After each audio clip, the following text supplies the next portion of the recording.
motivated. Yesterday got me really motivated, so I'm ready to keep going. Some things that I hope to get from Chefpreneur Academy is to better learn the business aspect of basically cooking and developing a business plan for my own business one day. Behind the scenes of like the food industry, the business industry, just to learn so I can apply it to myself. Some things I'll hope to take back to the chef is just the overall culinary skills to better myself as a cook. A lot of the techniques, a lot of the stuff that we learn here will better help our sailors to develop and become themselves. So I think it will be great opportunity to help our sailors out.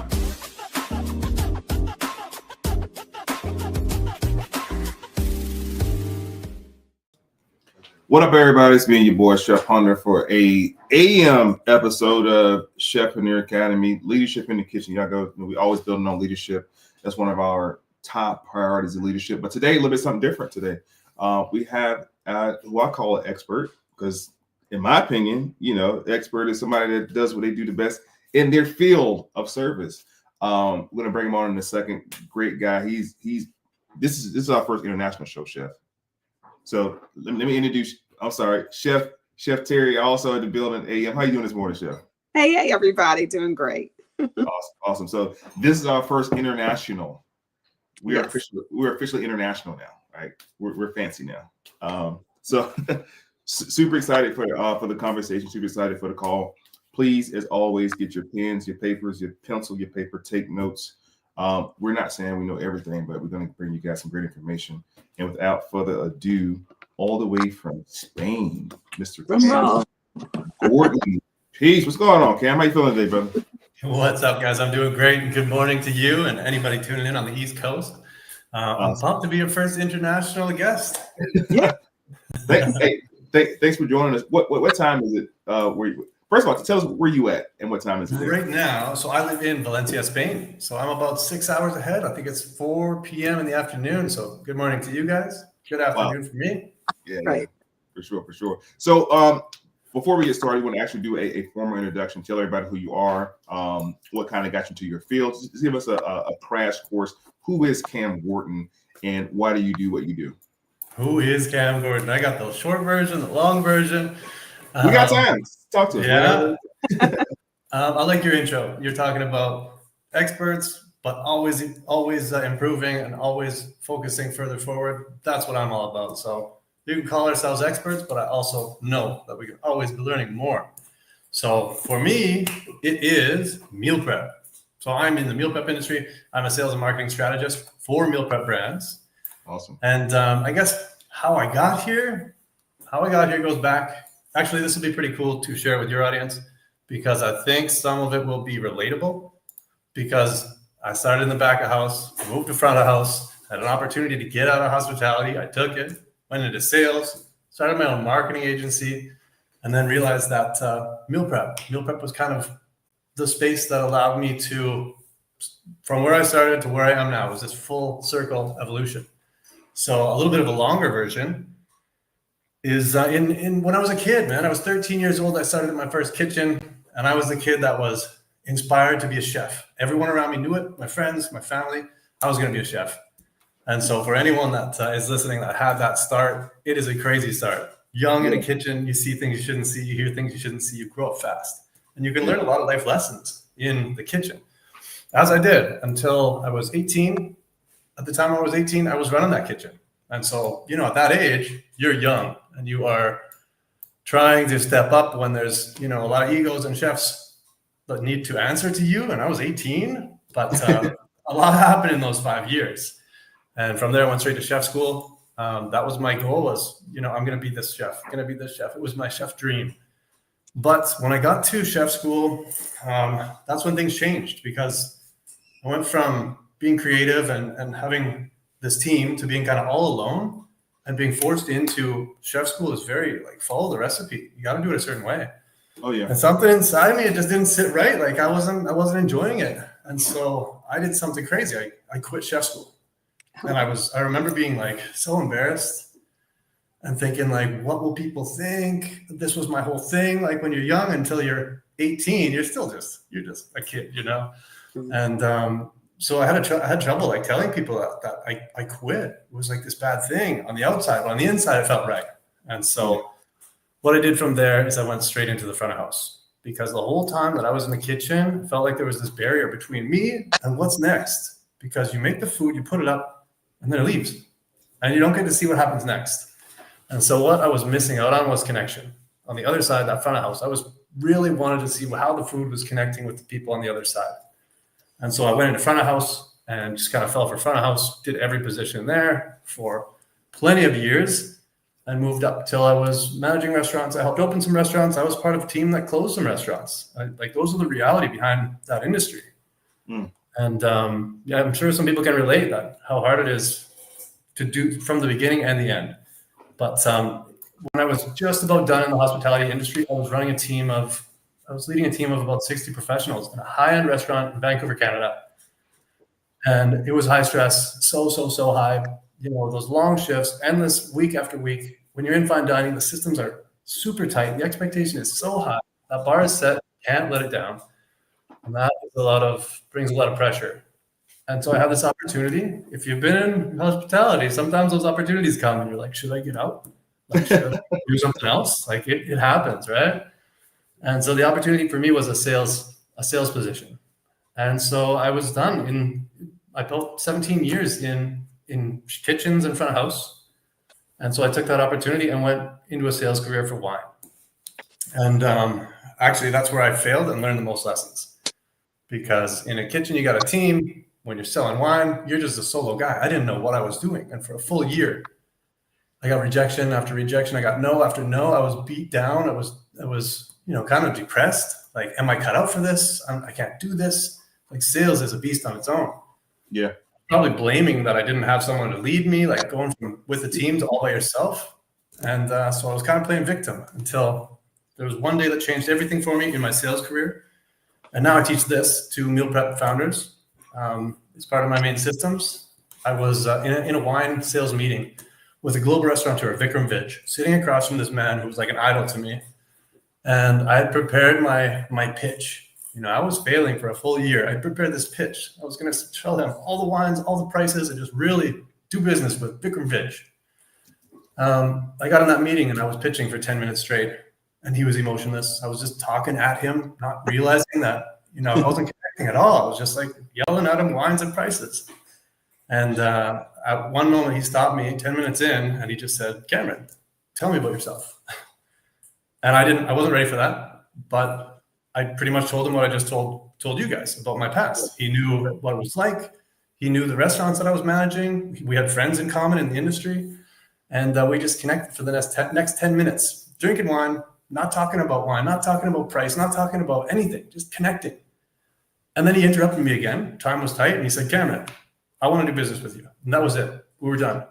And he taught me in that moment that sales is relationship building. Sales, only the best sales happen when you're connected from something more than just a transaction. And so now I take that to the meal prep industry. And I guess from there, I was sick of sales. Again, just another trans moment. I was getting each year in wine sales, I get another raise, incremental raise. And on like the fourth year, 2017, I got this raise and I wasn't excited anymore. I kind of was dreading it.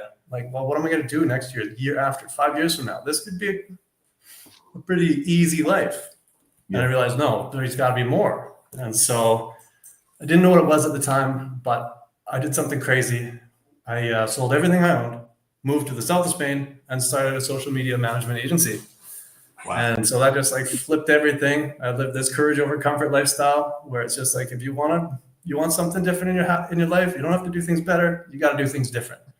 So took a big chance, moved to the south of Spain in 2018, started a social media marketing agency with my partner. And we wanted to help wineries. She was in wine sales too. And we saw that, wineries needed marketing help. And so we wanted to work with wineries, and we didn't work with wineries. We worked with one winery before we realized there was opportunities coming at us from every angle to do social media management for different brands. So we worked with a diamond company, worked with a luxury travel brand, worked with a best-selling author, gyms, all kinds of different marketing. We thought it was going to be wine, but it was not. And then the opportunity for meal prep arose when my favorite client was a catering business. Started with him in 2019. And in 2020, everybody knows, catering, events was all over. Yeah. And so all the big businesses around in his area were actually closing, the catering companies. And he thought, I gotta change things. I gotta make a transition. So we took that opportunity and went meal prep, all in on meal prep. I helped him start with weeks around $600 in sales. At first, he was just giving food away during COVID. And then we realized, okay, people want to pay for this. And it just kind of the evolution of meal prep happened. And we went from $600 weeks up to around $25,000 weeks.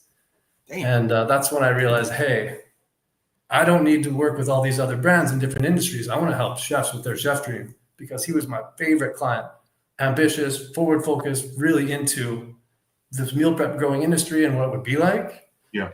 And so I stopped working with every other brand. My wife took over the social media marketing agency. That's what she does now. And I started this new business in 2023, end of 2022, to just say, hey, I'm only doing sales and marketing strategy for meal prep brands, really niche down, because there's a lot of patterns that need some change in this industry to succeed. So you said I had some time. That was probably 10 minutes of me just talking about my story. It was great. I mean, because I'm all for this right here. I'm all for people getting to know the person, and that's one differentiator I think that I have as a chef. Like, I never claimed to be the best chef when it comes to cooking anything at all. But I have such a personable connection. That's that connection again, and we talked about that before. That connection is so vital in this industry. And it all, in my opinion, it all falls under hospitality. Like, the service is Cam just, providing the service of what you do. But then the hospitality side of it is when the rubber meets the road, where we build a relationship, where I feel like, okay, Cam's a cool guy. Or for me, in my lane is, Chef Jacoby is a cool guy. He's down to earth. He's personable. That builds a relationship. So getting to know about you. And as you were talking, I saw the journey.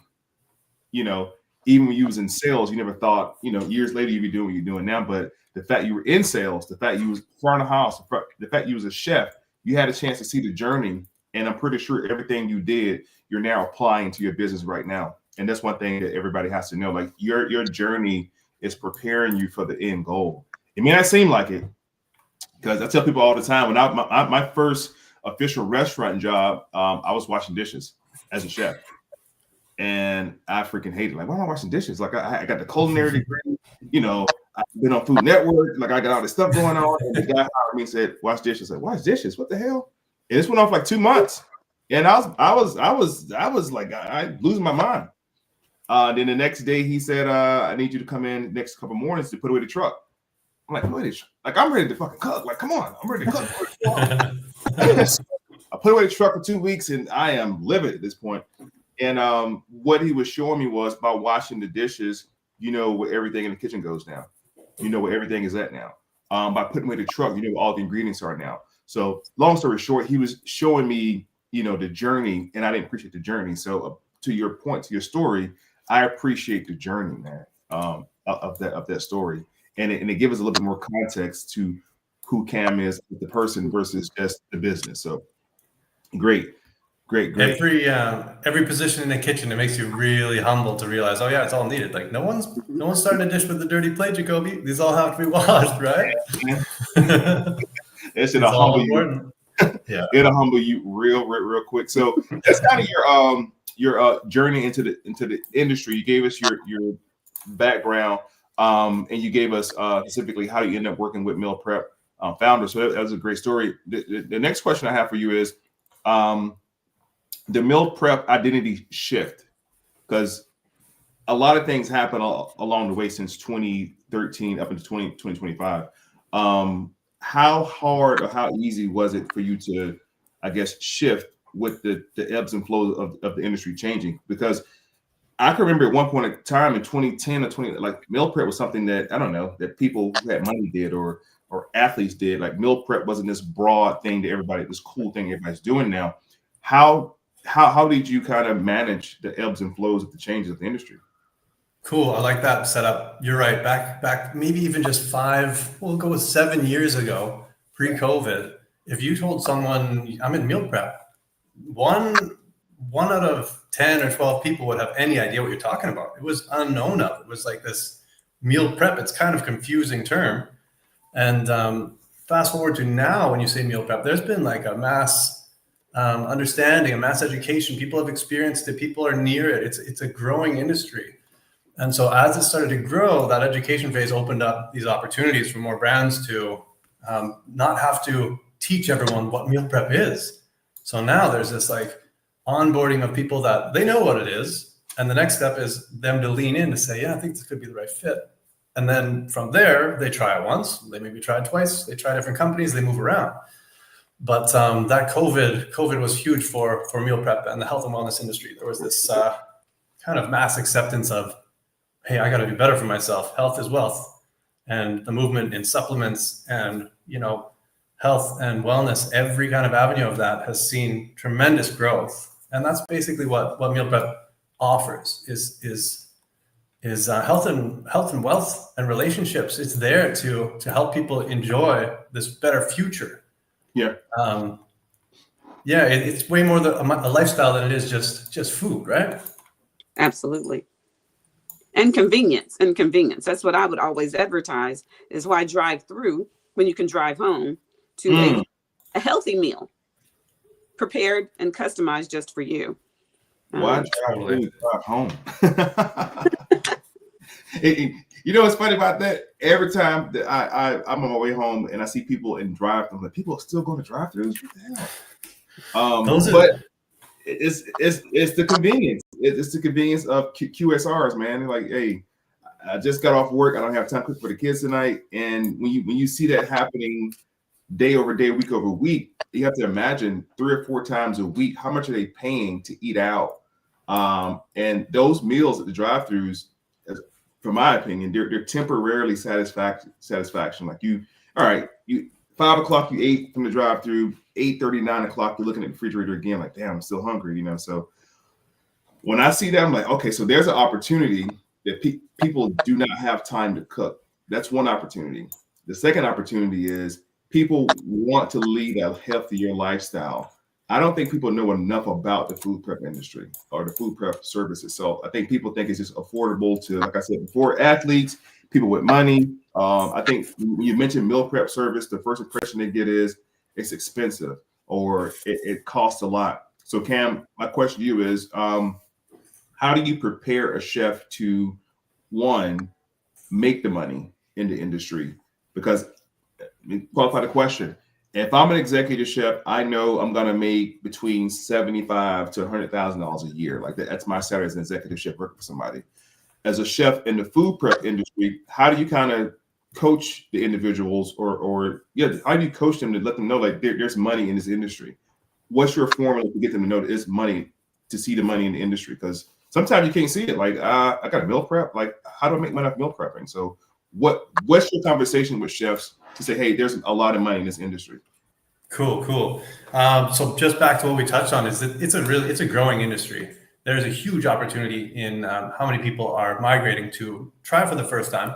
When you try for the first time, a lot of times you get some benefits out of it, whether it's the time, the health, the convenience, all of these things. When you try it for a week, it feels good. It's hard to go back to going to grocery shop and being an ingredient household when you open the fridge and nothing's ready and you still have to cook.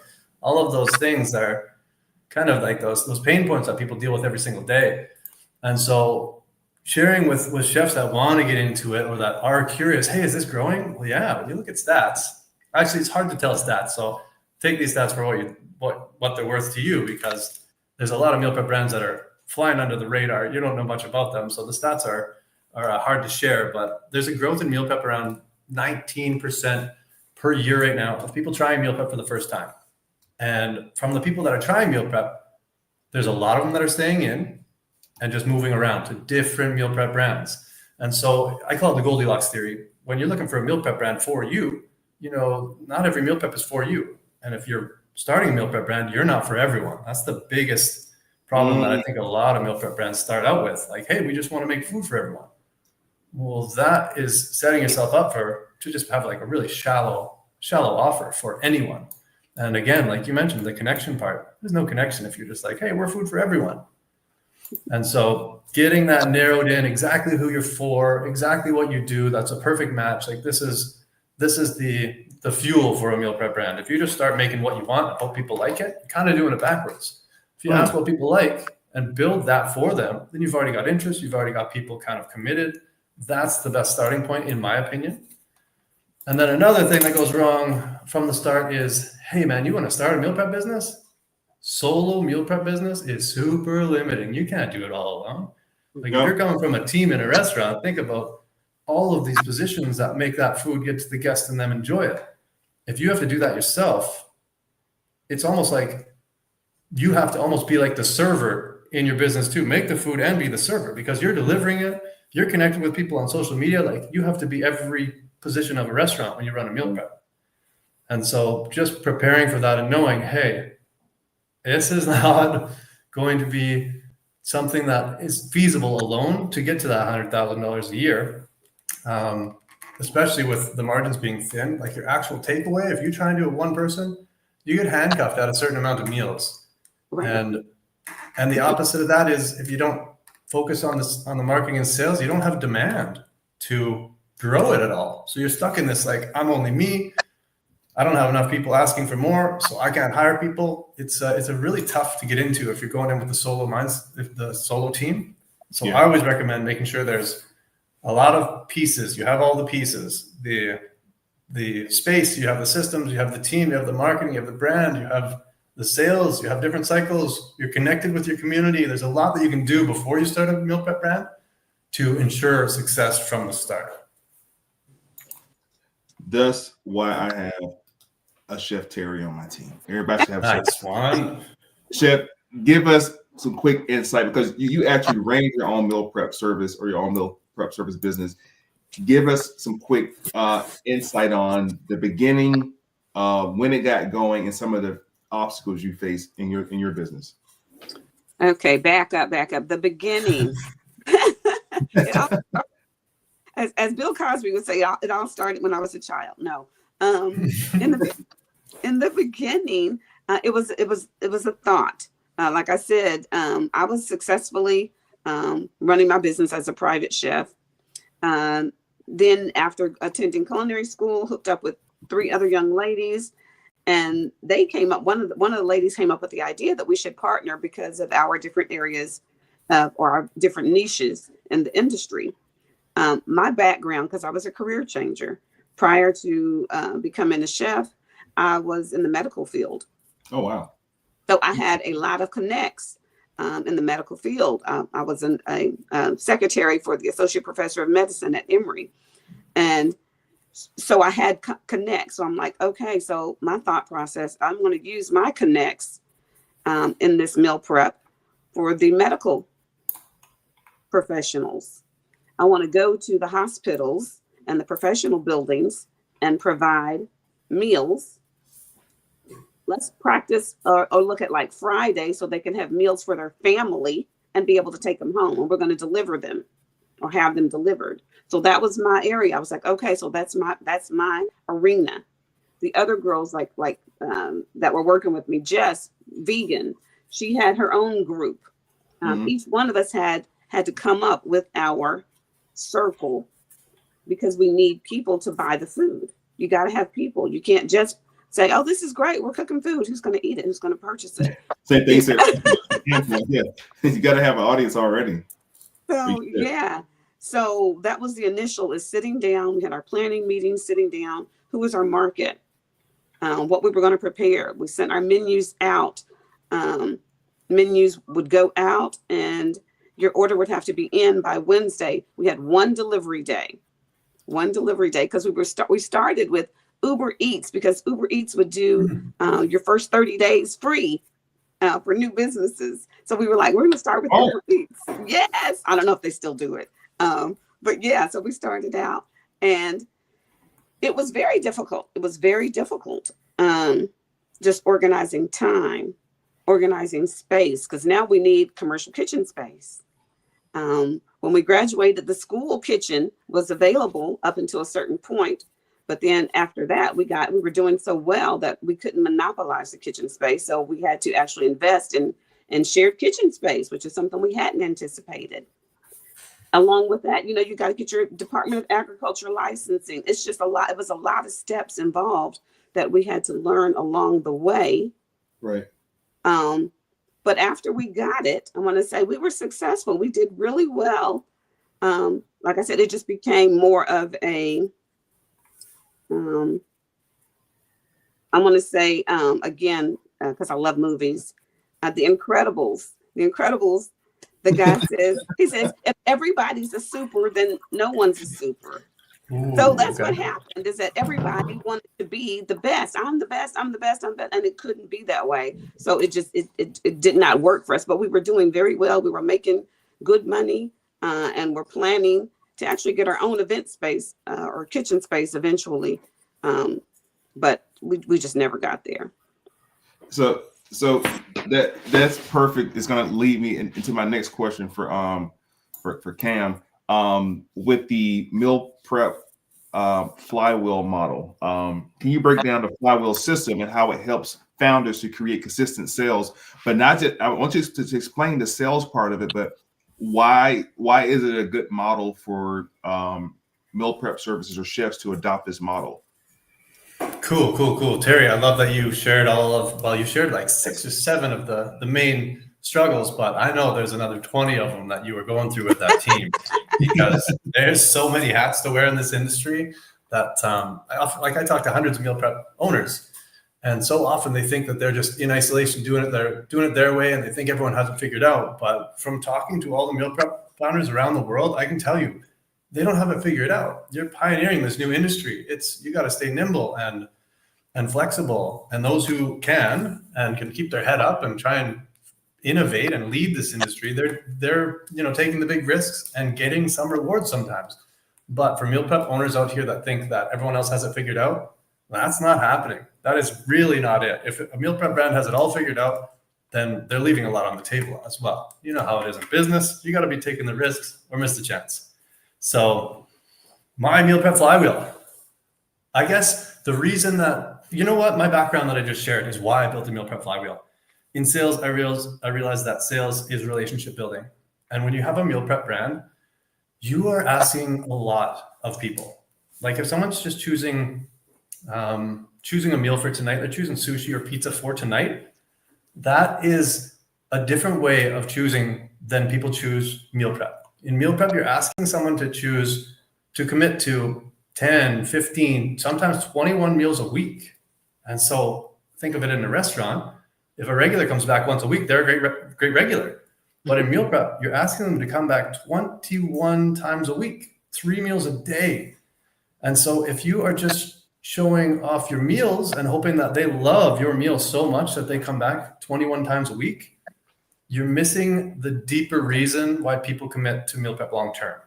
And so I built my meal prep flywheel. It's a system that delivers long-term clients, the right fit clients. It's 4 steps. And I had to build it because I was watching meal prep brands skip steps or think they could. They would think that, hey, we got a meal prep business. People should pay us. People should just be giving us money. This is how it works. No, it doesn't work, or every meal prep brand would be winning. And so I realized the gap is this. You'd think on social media, you could post about your meals and you would gain clients. Just post meals, gain clients, post meals, gain clients. But when I open my social media, I follow 2,000 meal prep brands. It's very uninspiring. All I see is them posting meals and expecting clients. And I call this the content to client gap, which is exactly that. You're posting meals, expecting clients. And the more you post meals, the bigger that gap gets. No one's buying. And now they're feeling spammed. And this gap just continues to grow. Yep. And the approach is that, hey, there's nothing for them to connect to. No one connect to. I call it your unsolicited dish pics. This is straight up. No one wants an unsolicited dish pic. You open up Instagram, you're not hoping someone throws you a tray of food and is like, buy my meals. That's not what you're on social media for. So I realized that brands were just not using social media in a way to connect. And so when I look at Flywheel, step 1 is content, and step 4 is client. So that content to client gap, I made 2 steps in the middle that actually onboard and attract the right clients and get them moving into your meal prep long term. So step 1 is content. Great. It needs to have a purpose and be for the right people. There's nothing like trying to sell something. Maybe you have a vegan meal prep and you're selling to some meat eater who's a bodybuilder. This is the wrong fit. So that first match is where you can lose a lot of your positioning and feel like you're doing it wrong or you're not getting clients. Well, of course you're not. You need to know who it's for and talk to them in a way that matters and get in front of them at a time where they're most likely to commit long term. And so that's where the connection comes in. And Jacoby, you mentioned how much you're into hospitality. Yeah. I worked at fine dining restaurants I've worked at a lot of restaurants, and levels of hospitality were way different, all the way up to fine dining where there's systems to make everyone feel incredible. And I realized in meal prep, there's no way to make people feel incredible. You can't go to their table and hang out and chat and offer them a better service like you can in a restaurant. So it needs to be done on social media, digitally. And so step 2 is connection. And this is my touch point matrix that I build to bring hospitality into the meal prep industry.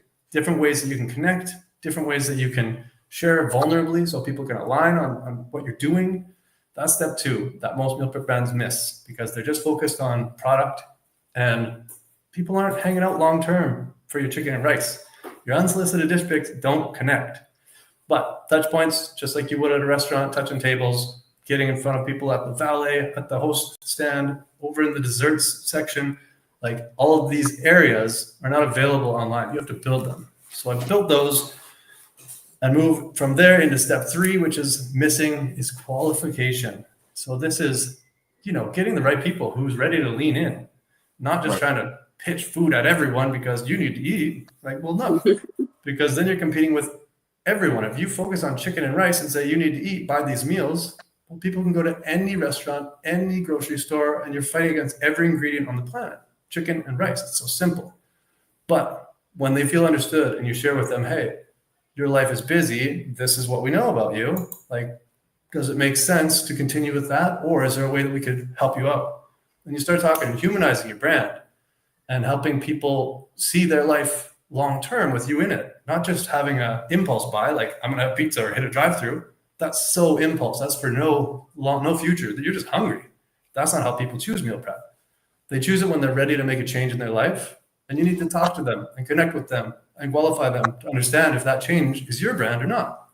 So the 4th step is client. Once you get the first 3 steps right, the clients roll in and they commit long-term. They're loyal to you. They understand your brand and they don't say, let me try your meals once.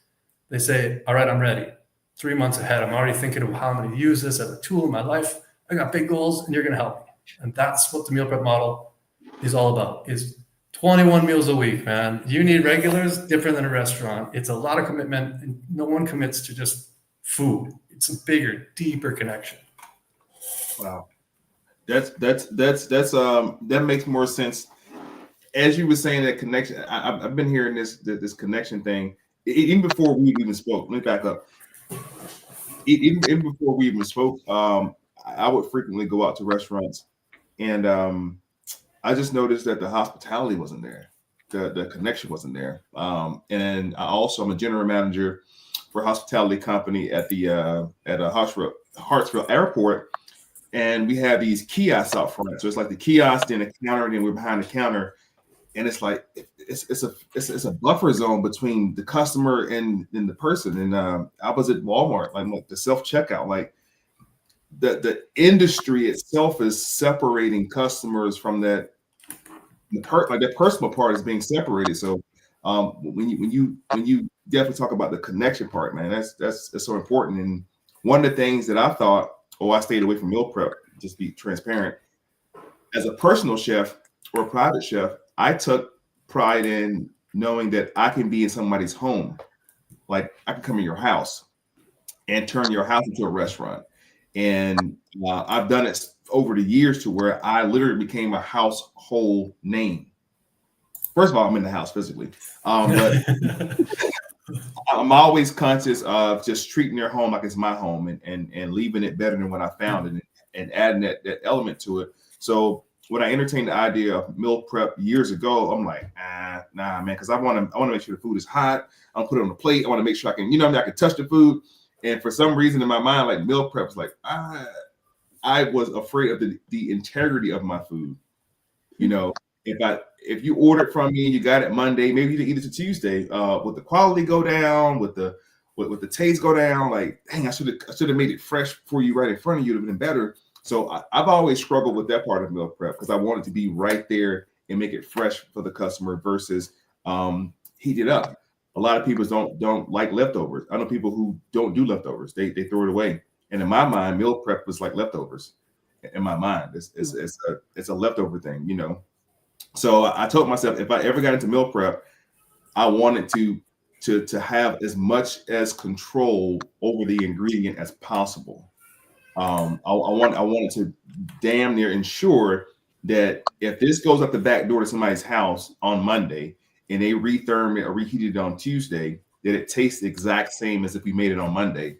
And so those were the ins and outs that I struggled with meal prep, just all in my head. And fortunately, if I was able to work for a company, and I got to see the process on a larger scale, 30,000 plus meals a week, and I got to see the process on a larger scale to where it answered a lot of those questions. Like, well, you can't guarantee freshness. First of all, that's like the advertising of fresh frozen. It doesn't make sense. Right? Yeah. Fresh frozen, like, okay, it's fresh and frozen, like, so it's not fresh. But I was fortunate to see a system of how it should go, man. So I guess the point I'm making is I shied away from all this stuff, like step 1 through 4. I just never considered it because I was so concerned about the food. Like, naturally as a chef, like that's our first thing. Like, the food is my baby. But everything else that you laid out in those 4 steps, definitely the connection stood out the most. And for me, it was quality. It was probably quality first, then connection. But hearing you speak about it, that's probably connection first, then quality. Because I think you can put out a couple bad meals, and the customers will forgive you if you're connected to them. That's exactly it. That's why the connection, in my opinion, comes first, because their expectations, and you can qualify them to say, hey, this is what to expect. There's still that education phase where you have to say, like, if you order some salads, eat them in the first couple of days. Like, it's kind of given, but when you tell them and there's that expectation and you're connected with them, they will gladly tell you that's the best part is they don't just put a bad review. You're connected to them. They'll be like, Jacoby, I got these meals. I'm not really impressed. This is what happened. Well, that's the best review. That's the best review you can get direct to you with something that you can improve. Right. Because you got to be vulnerable. Your reputation, it's like putting a meal in the past and letting it sit. When you deliver a bag of meal prep on someone's porch and no one's there to receive it, you're just like stressing out. Like, when are they going to get this? It's not going to last. I think I was asking Chef Terry. I was like, I said like 1,000 questions about her meal prep. So how did you do it? When did this happen? How did you order? Like, when did this happen? It's scary. It's just so different than a restaurant. And like you said, I think it's Jacoby. Yeah, labeling is important. Or I think that was you, Cam. Labeling is important. So with client meals, we would always have a label to let you know, prepared this date, good until this date. If not, this needs to be, and the label will have checkbox. If not eaten in 3 days, this needs to be frozen, or this can go back in the refrigerator, can be heated in the microwave or the oven. All of that was on the labeling to ensure the best quality of the product that they had purchased. Because we put a lot of love into this. Now, we want you guys to enjoy it at its peak. Next question. Cause I got 1,000 questions in my head, man. Talk forever, man. Cam, when it comes to building brands through community, what does building a community of loyal fans look like, and how can founders create one for their brand?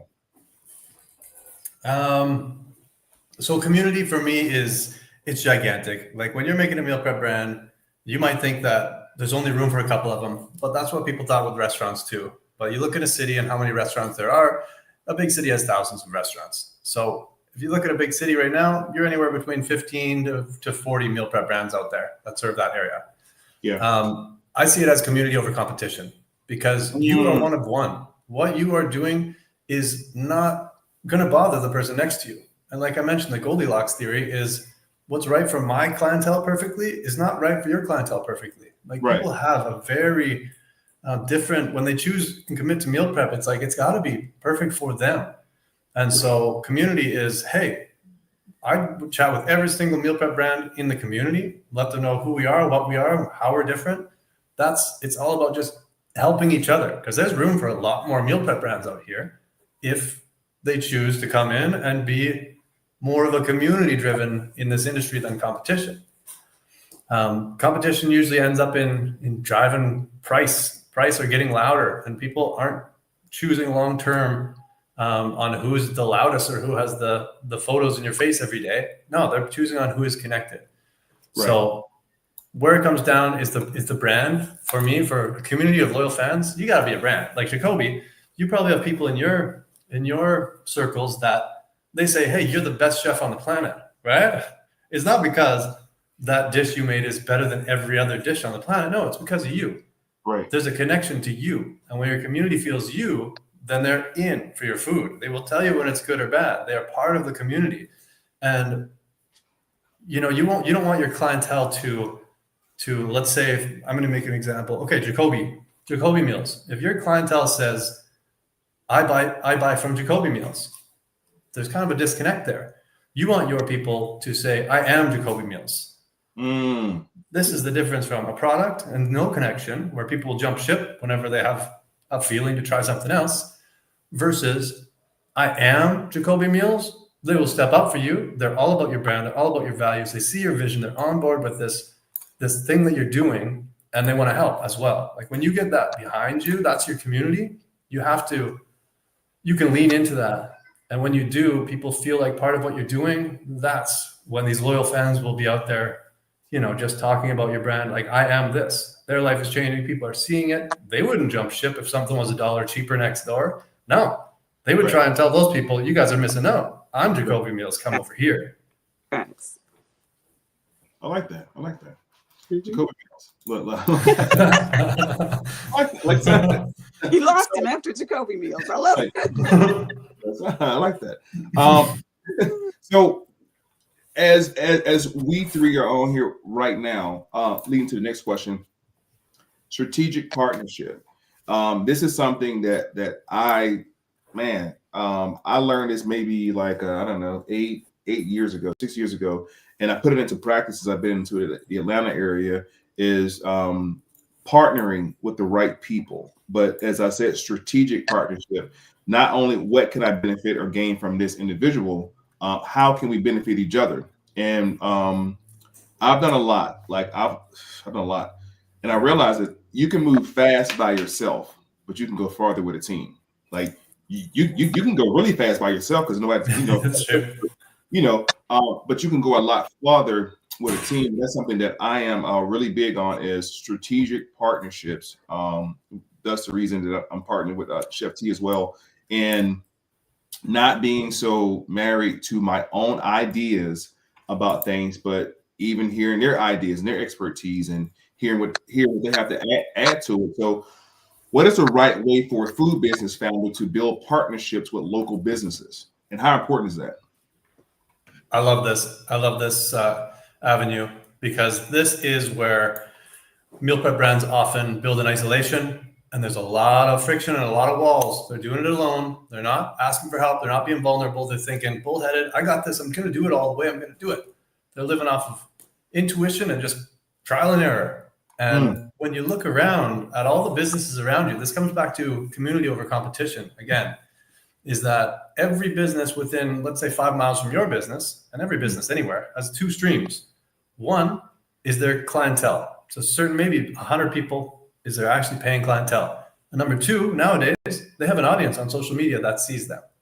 So when you associate yourself with those brands, other brands that have similar clientele, similar values, you're connecting with them, and you are getting access to their clientele and their audience. This is free, and it's beneficial for both of you. So I built something called the 4W system, which is Well, you've heard of any business deal. You always want a win-win situation. So everyone feels great. So the 4W system, I mean, I was going business to business in my sales career and realized when I was just trying to make a deal with that person and myself win, I was missing something. So I made 4Ws. It's win, win, win, win. And I'm pretty genius, right? But How did you come up with that? the idea is when you focus on their clientele and their audience first, that CEO of that business feels like, whoa, you're approaching me to try and help my audience first. That's the first W. So when I take the power of my brand, meal prep brand, and go to a high-end butcher shop and say, hey, you're the owner of this butcher shop. Like, what do your clientele need to make them spend more money at your shop? That CEO is no longer thinking like, oh, you're trying to sell me something. It's like, no, you're trying to help my clientele. I'd be stupid not to take you up on a meeting or to find out more. Right. And that's where sales is about asking questions, get the right question to that person. Don't focus on them. Hey, I'm here to help your clientele first. That's the first W. Second W, they win. When their clientele are spending more, shopping more frequently, whatever you can offer to help their clientele win, that CEO wins and they don't have to do anything. And if you're a busy CEO, someone approaches you with something that you don't have to do anything and it's an opportunity, you say yes because you're so busy. So then the third win is the CEO wins, the third wins again because your clientele is now getting on their radar and their clientele is getting on your radar through email lists, through association. Your email lists grow, they can double, your reach multiplies. And when that happens, the fourth win happens, which is really overall what you're going for. You're trying to win in the end. But when you focus the three wins before you and don't make it about yourself, make it about helping their clientele, helping them make more money, bringing your people in so that they get more opportunities and their people over, that's 4 wins right there. And the byproduct is you end up winning through association, through connection, through visibility, through attention, through values, through community. I love it. I love it. Win. You know, that's a song. That's a whole song behind that. I forgot the name of the artist, but there's a song. It's a win. Really? Okay, yeah. And I think that's been my approach. Real quick was when I was in Virginia, I had this bright idea. I said, you know what? I want to do this restaurant takeover series. I'm going to approach restaurant owners and just pitch to them.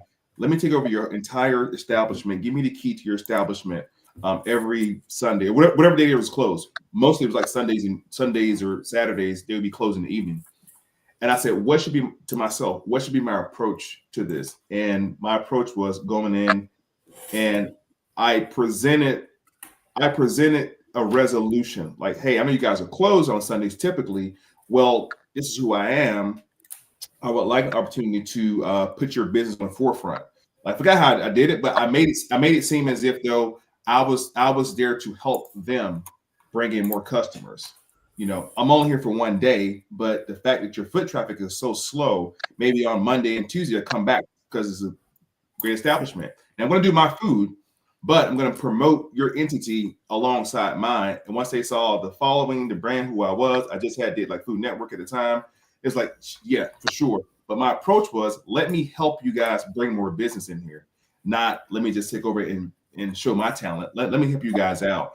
And when I tell you I went from Norfolk to Richmond to DC to New York with that same strategy in mind, let me help you. It worked. So that's the 4W system. You already are applying it, right?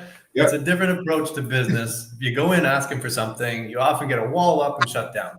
But if you go in offering, help to make everyone else look good first, to make them make money first, the byproduct is you make relationships and the money comes after it and like multiplies. Yeah. So I love that you've been using that. It's actually just a simple concept in sales, right? Win-win, a win-win relationship. But it needs to be applied though. And it does, yeah. Just before we get up out of here, Camp, give us some advice on chefs or meal preps, anybody in the food service industry. And this is what I say. I'm trying to train myself to stop saying chefs, because then it become hyper focused just to the chef and not the back server, the front server, everybody, a food service individual. What's some advice that you can give about maintaining momentum in this industry? Well, Momentum for the meal prep industry, without going, it'll kind of be relatable to chefs. So I call this is the chef's way. And the chef's way is something that I experienced and that most chefs do. It's just part of being on the line in a busy kitchen. Is orders come in, it's chaos. There's a lot going on around you and you need to focus right here, right now. Directly in front of you on this dish, you got 4 steps ahead of you, 10 things that you are responsible for. And it's like an orchestra all at once, right online. You get the dish up, you put it out, you move to the next thing. And in meal prep, if you do that, if you ever take your head up from that, you will be in the same place you were at the start of your journey. There needs to be a leader and a CEO in a meal prep business that focuses further forward. This is my 3F system. Focus further forward to get further forward faster. And you need to be thinking 3, 6, 9 months ahead, not just 9 hours ahead, like you would on the line to get through the day and do it all over again. That is not how you grow a meal prep brand. So that's like one of the things I help CEOs with is getting your head up, because if you keep it staying down there, you will not gain momentum. You just put out fires and pretty much are reacting every single day. It's tough to get your head up. So you need the right team on board. And what I mean by on board is you need your team to understand what the vision is, what your brand values are. Like I talk to meal prep brands and I say, hey, what's your number one value of the brand? And they sometimes can't answer. And so my test to them is, okay, ask everyone on your team what your top 3 brand values are. And they come back to me and say, they said all kinds of things. We're not on the same page. They don't know our brand values. How can they be like meeting the brand values and sharing them? They need to be your number one team. Like there needs to be an understanding of this is what we're about. Because when they understand the brand values and the vision where you're aiming, your team can start to make proper decisions for you.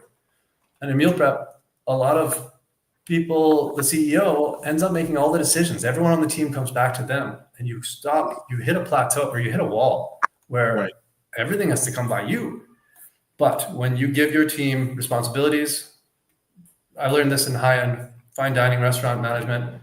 I had to give teams huge responsibilities and take it off of me and trust that they were going to do it. And when I did that, everyone stepped up. Like, hey, Charlie, you're in charge of this. Sam, you're in charge of this, and it's off of me.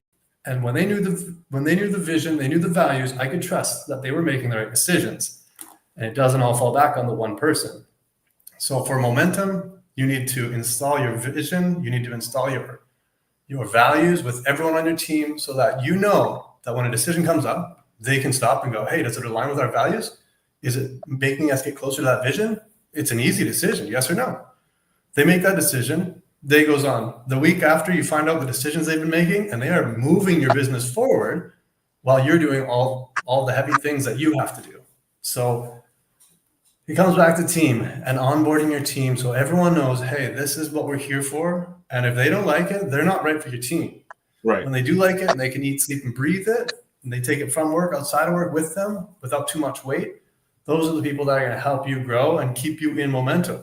So for maintaining momentum, it's getting the right team on board who cares about your vision, your values, and will be able to make those decisions along with you so that you don't feel so stressed and can actually get some sleep at night. No, that's 100% true. Chef T, real quick, could you speak to the momentum part? What are some things that you and your team did while meal prepping to keep momentum going? Momentum. First, let me just, what Cam said, I love that about everybody having the same visions for the brand being on point, because I feel like that's what was missing with us while we're not together today. But otherwise, because I am the social butterfly, I am the personable one. I will get out there and get in the trenches. I'm a people person. So I was like the face of the brand. We were the Queens collab. That's who we were. So I was the face. I was like, hey, let me get out here and talk to people because they need to see the food.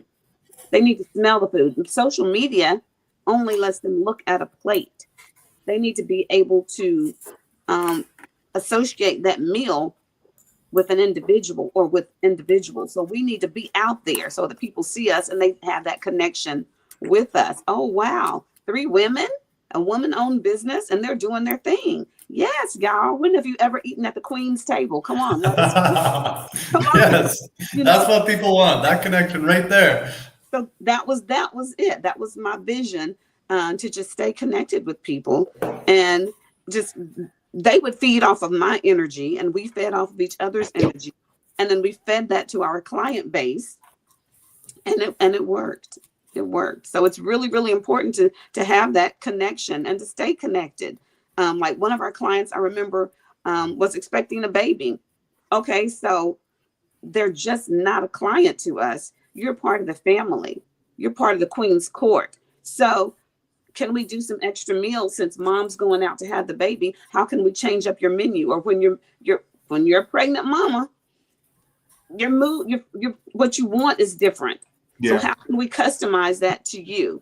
Those little things, paying attention to our client base, really help them stay. I'll tell you right now, my very first client, my very first family, when I started my business 15 years ago, I still cook for them today. Wow. Today. Because I stayed connected. I never let them. Now, is it as consistent as it used to be? No, because lives.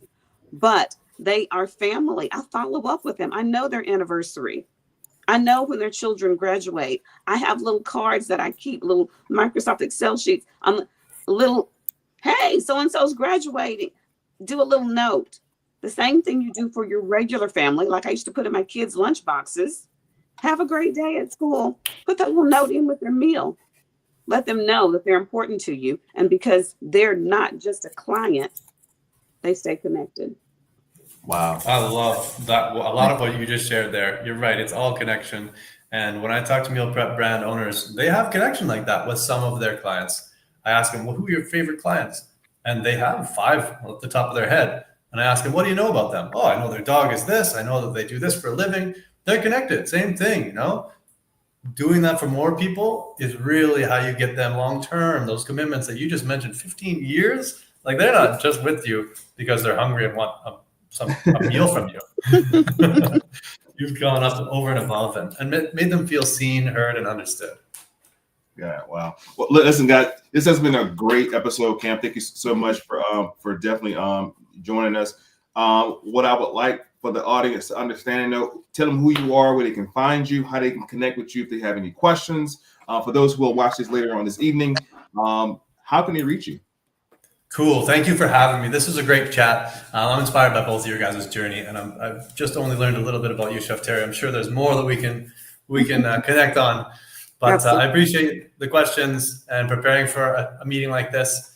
For where people can find me, if you are planning to start a meal prep business or you have an established meal prep business, I'm the guy that's going to help you make the shifts in your business from getting stuck, where a lot of meal prep businesses get stuck, common things. I'm going to help you move around those. So if you want to reach out to me, you can get me on Instagram at Cam Gordon Consulting.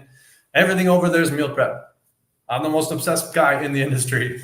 And then the second way that you can connect is, if you're really into it, I have a podcast. I have a podcast called the Meal Prep Growth Lab, where I interview meal prep owners from around the world, ask them questions, and it's about the underbelly of the beast. I'm trying to make a space where more people can feel understood in their journey, because building in isolation is it's a very unnerving place to be. You think that everyone has it figured out, they don't. So I'm bringing people on that are building big meal prep businesses and sharing about the problems that they've gone up against and how they fixed them.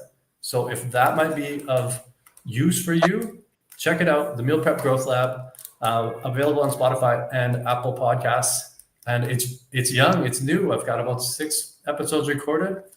Take an hour of your day. If you're into meal prep, it's going to matter to you. Thanks, Cam. Hey, man, listen, everybody, definitely thank you guys for joining us. Don't forget, tomorrow, Tuesday, our Tuesday episode, 6:30, we're going to tap back in. Myself and Chef T going to be in the building talking about some great things. We may have a special guest, Chef, join us as well. But that's going to be every Tuesday for the month of November at 6:30. We're tapping in right back here on the channel. Cam, man, thanks, man. It's been a great, from our conversation last week until today, I'm definitely inspired. I'll be tapping back in with you sometime this week via email about what we discussed on Friday. I'm excited to work with you, man, and glad to have you on board. Chef T, any final thoughts? No, this has been amazing. Glad to great, man. Thanks, man. Have a great Monday. Have a great week, everybody. Appreciate you guys. And yeah, thanks for joining, man. Chefpreneuracademy.com 2026, man. We're coming. Thanks, guys. Thanks, everyone.